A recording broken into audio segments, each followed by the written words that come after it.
I'm going to work through question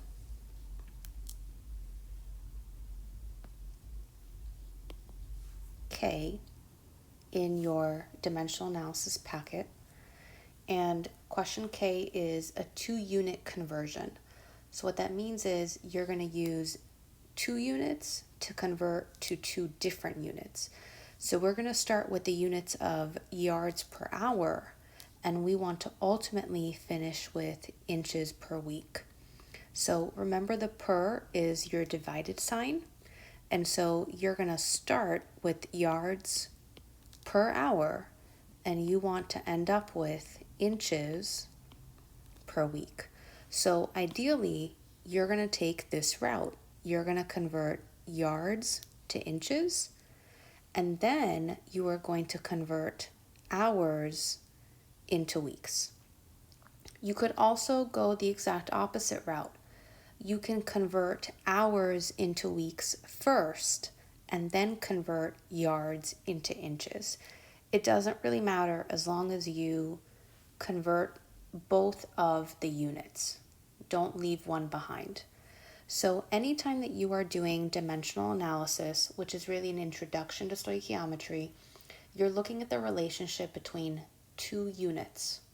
And so yards and inches, those are both examples of distance. And hours and weeks, those are both examples of time. So you're ultimately looking at the distance per time. So something that's going to be really important for you are any of the conversions that you have. And that's at the top of your page. So what's going to make this a little bit challenging is that you're going to always want to go back to this information and make sure that you are using any conversions that you need to. So you are going to have to move back and forth. So I want to remind you that we're ultimately trying to go from yards per hour into inches per week. So yards per hour into inches per week. So what I'm going to do is I'm going to stay right here and watch you how you go through the same steps. This is what I would suggest that you do. First, I want to find the relationship between yards to inches. So I want to look for any units that I might have available in here that would allow me to go from yards to inches. It would connect the dots. So immediately I notice that I have 1 yard equals 3 feet. I don't have anything else here in that column that could help. I do have that 1 inch equals the centimeters to millimeters, but I'm not trying to immediately get to inches, centimeters, and millimeters. I'm trying to end with inches. I don't have centimeters involved. I don't have millimeters involved. Right now, I'm only looking at the relationship between yards to feet. So if I go into any of the other columns and possibly see a relationship between feet to inches, that might help. And so right here in this middle column, here's another relationship. Every 1 foot equals 12 inches. So now I've essentially found the relationship between yards to feet and feet to inches. So I have a relationship that includes the unit that I'm starting with, which is yards, and I have another relationship with the unit that I'm ending with, which is inches. And so remember, the yards to feet, I can turn that into a conversion factor. The foot to inches, I can turn that into a conversion factor. For you to look at the relationship between hours to weeks, you're not going to use any of the conversion factors that I have here under your dimensional analysis worksheet because you are already comfortable with knowing what steps to go in that route. So here's what I mean by that. You know how many hours there are in a day, and you know how many days there are in a week. So those kind of normalized conversions, things that you experience on a regular basis, those are not provided for you for this practice assignment. So remembering those 2 conversion factors, I'm going to go ahead and make things a little bit easier for me. I'm going to write them out. And so we have that every 1 yard equals 3 feet. and every 1 foot equals 12 inches. And that's just information from the top of the page that we looked at. So I'm now able to turn this into 1 yard over 3 feet, or I could use it as 3 feet over 1 yard. I can set up the conversion factor however I want to so that I can use it in the best way I need to for my problem. My other conversion factor right here, that every 1 foot equals 12 inches, again, I can turn it into 2 different kinds of conversion factors. I can have 1 foot in the numerator, 12 inches in the denominator, or I can have the exact opposite. I could say 12 inches in the numerator, 1 foot in the denominator. So notice that you are given this and you get to decide how you want to set it up. You are given this and you get to decide how you want to set it up. And you set it up so that your units cancel.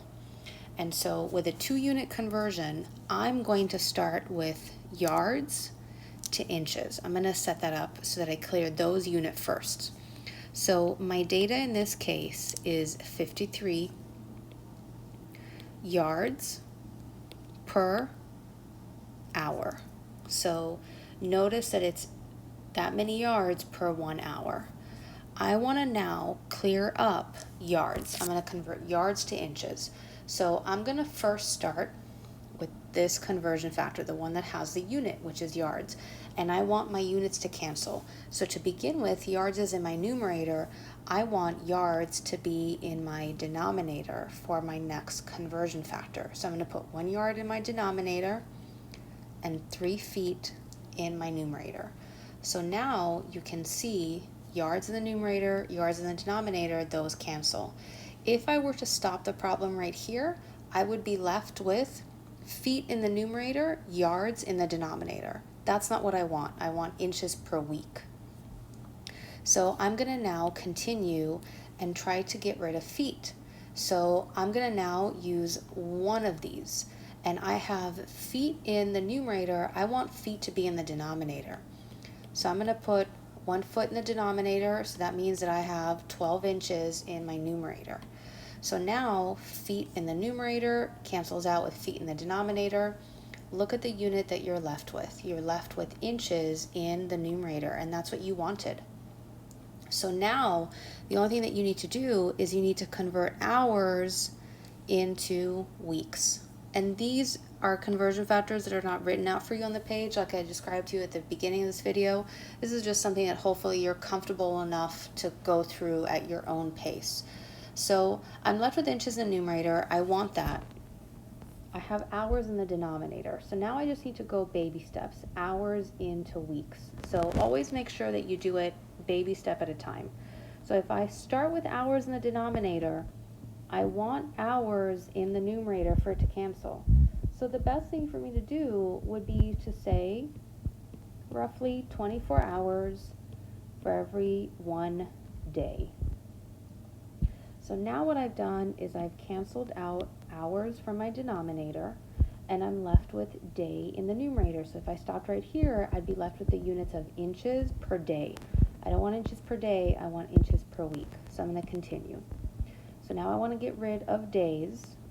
In this case, it's 1 day. And then I want to get into weeks. So I'm going to say there are 7 days in every 1 week. So I want you to notice something. You have day, which is singular, and then you have day, which is plural. But day versus days, you're still talking about the same unit of time. So don't let that throw you off.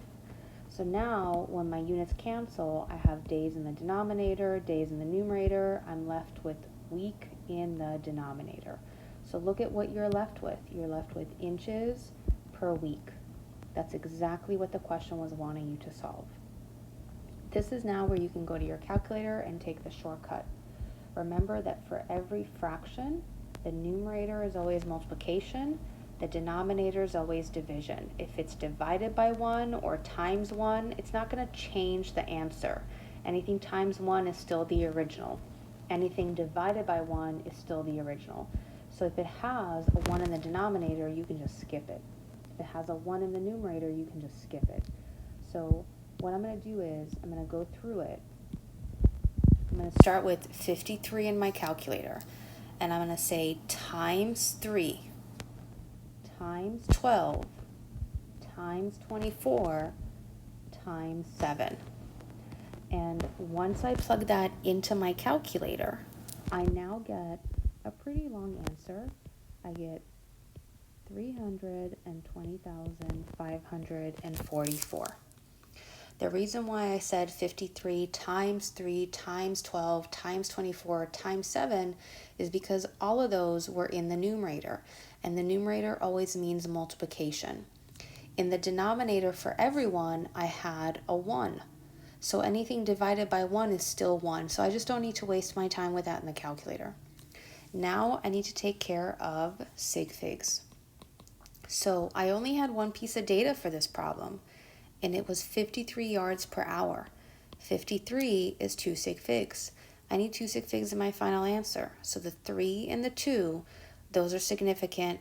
The 0 does not bump up the 2, so that means everyone becomes a 0 placeholder. And no decimal. So I just turn this into 320,000. And that way I have a number with just 2 sig figs. I did all this work to have units, so I can't forget those. And remember, those are just whatever is remaining in the problem. And so my unit is inches per week. And this right here is your final answer.